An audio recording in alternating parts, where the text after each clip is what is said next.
네, 여러분 안녕하세요. 뉴스엘입니다. 어제 JTBC가 단독 보도한 김건희의 석사 논문 표절 보도와 관련해서 국임당은 재빠르게 해명을 내놨습니다. 최지은 선대위 대변인은 입장문에서 JTBC가 제시한 42% 표절률은 해당 대학의 정식 조사가 아닌 약식 방법으로 다른 조건까지 넣어서 산출해서 정확하지가 않다. 1999년 석사 논문에 현재의 연구윤리 기준을 적용한 것이다 라고 반박하면서 당시 숙대의 학칙과 심사 절차에 따라 석사 논문이 인정된 것이므로 22년 전 당시의 기준을 따지지 않은 채 제3자가 현재의 기준으로 표절을 단정할 순 없을 것이다 라며 해당 논문은 숙대 연구윤리 규정이 처음 제정되기 8년 전인 1999년도에 제출이 됐다. 당시는 각주 표기에 대한 기준이 정립되기 이전이다. 현재 연구 기준을 그대로 적용을 하게 되면 인용 표시 문제를 지적할 수 있으나 22년 전 해당 대학 기준에 의하면 표절률이 달라지게 되고 표절로 단정할 수 없다. 해당 대학의 정식 조사 결과가 있기도 전에 현재 기준에 따라 3자의 부분적 의견을 빌려 표절을 단정 보도한 것은 유감이다 라고 입을 털었습니다. 예상했던 그대로 입장문이 나옵니다. 옛날에는 뭐 다 그렇게 했다. 그러니 문제될 게 없다라는 식이죠. 그런데 이들의 주장이 정말 맞는 것일까요? 이들의 주장에 분노한 조국 전 장관님께서는 이런 말씀을 하십니다. 국민의힘, 김건희 1999년 석사 논문 표절 의혹에 대하여 22년 전 석사 논문에 현재 기준을 적용하는 것이라고 옹호를 한다.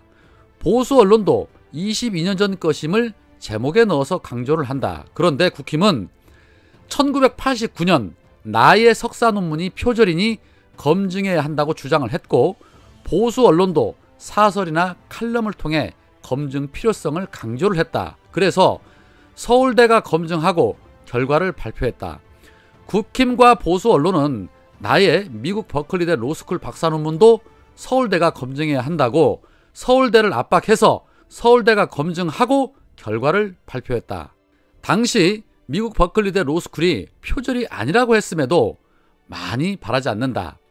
똑같이만 해라 라고 직격을 하시면서 2013년부터 시작을 해서 2020년 최종 마무리된 표절 공격 참조하십시오 라며 곽상도가 조국 전 장관의 논문 표절 의혹을 제기하면서 서울대에 이의 신청한 부분에 대해 서울대에서 이의 신청이 전부 기각된 보도를 올려주셨습니다. 국민들이 원하는 것은 딱 하나입니다. 조국 전 장관과 그 가족에게 행했던 그 기준 그 잣대로 똑같이 적용하라는 것입니다.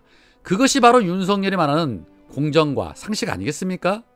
조국 전 장관님께서 곽상도에게 이 논문만 가지고도 무려 7년을 괴롭힘 당하셨네요. 국민들을 향해 사과쇼 한 번 한 걸로 퉁치고 넘어가려는 꼼수는 안 통하죠. 검찰은 현재 어떻게든 김건희를 무혐의 처분하려고 안간힘을 쏟고 있습니다. 검찰은 김건희의 주가 조작 사건과 코바나 콘텐츠 사건에 대해서 무혐의 처분을 하기로 가닥을 잡았다고 합니다. 김건희가 사과쇼를 했으니 미리 준비한 시나리오대로 조속히 무혐의 처리를 해서 사건을 지워버리겠다는 수작인 것이죠. 이에 대해서 박범계 장관은 언론 인터뷰를 통해 검찰이 김건희에 대해서 합당한 결론을 내야 할 것이다 라고 공개적으로 압박하는 모양새를 취했습니다.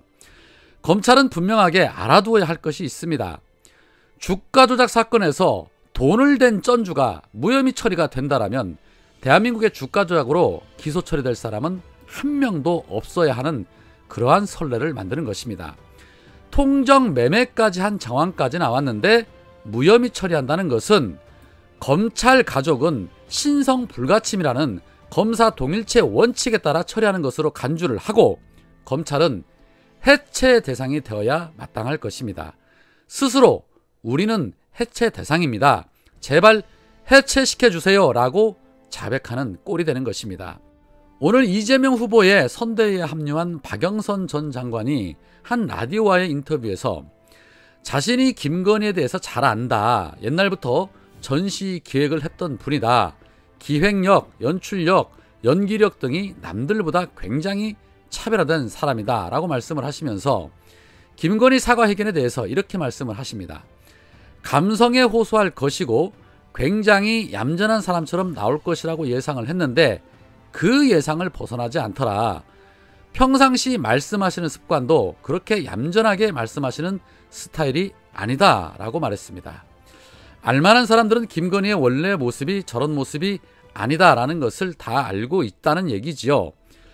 YTN과의 녹음 파일에서도 김건희의 평소 모습이 그대로 드러났습니다. 이제는 전 국민이 다 압니다. 그런데 또 하나 발견된 것이 있습니다. 민주당의 황운하 의원이 한국폴리텍대학으로부터 제출받은 김건희의 경력 관련 자료에 따르면 김건희는 지난 2005년부터 2006년까지 시간 강사 대우로 한국폴리텍대학 서울 강석 캠퍼스에서 강의한 것으로 나타났습니다. 이후에 김 씨는 2006년부터 2007년까지는 조교수 대우, 그리고 2008년과 2009년에는 부교수 대우를 받았습니다. 그런데 문제는 김건희가 지난 2014년도 국민대 겸임교수 임용 당시에 이력서에 2005년 3월부터 2007년 8월까지 2년 5개월 동안 한국폴리텍대학 강석 캠퍼스에서 부교수로 재직을 했다고 명시했다는 점입니다. 김건희가 이력서에 작성한 재직기간 대부분이 시간 강사 G였고 나머지도 조교수 대우를 받았지만 김건희는 당시에 부교수 대우를 받았다라고 허위 작성을 한 것입니다. 폴리텍 대학 측은 이력서 경력에 시간 강사 대우를 받았던 김건희가 부교수 겸임이라고 작성할 수 있었느냐는 질의에 당시 기관 내규에 따르면 교원은 학장 외에 교수, 부교수, 조교수, 전임 강사의 직급으로 구분을 하고 교원 외에 산학 겸임교원과 초빙교원 및 시간 강사를 두어 교육 등을 담당할 수 있도록 돼 있다라고 답을 했습니다. 사실상 부교수와 시간 강사, 조교수는 모두 구분이 되어야 한다는 것으로 시간 강사임에도 불구하고 부교수로 기재를 한 것은 부풀린 것을 넘어 사기에 가깝다라는 것입니다. 회사 말단 직원이 그 회사 이사라고 하는 것과 다를 바 없는 것이지요. 이거 해도 너무합니다. 상황이 이런데도 물타기를 하려고 이재명 후보 아들 의혹을 들고 나오고 대장동을 들고 나오는 걸 보면 참 인면수심이라는 말이 괜히 있는 것은 아닐 것입니다. 윤석열이 이재명 후보의 토론 제안에 대해서 오늘 이렇게 말했습니다. 중범죄가 확정적인 후보의 정치공세다. 토론 제안은 받아들이기 어렵다라고 말입니다. 이재명 후보의 눈도 몸 마주치는 주제가 할 말은 아닌 듯합니다.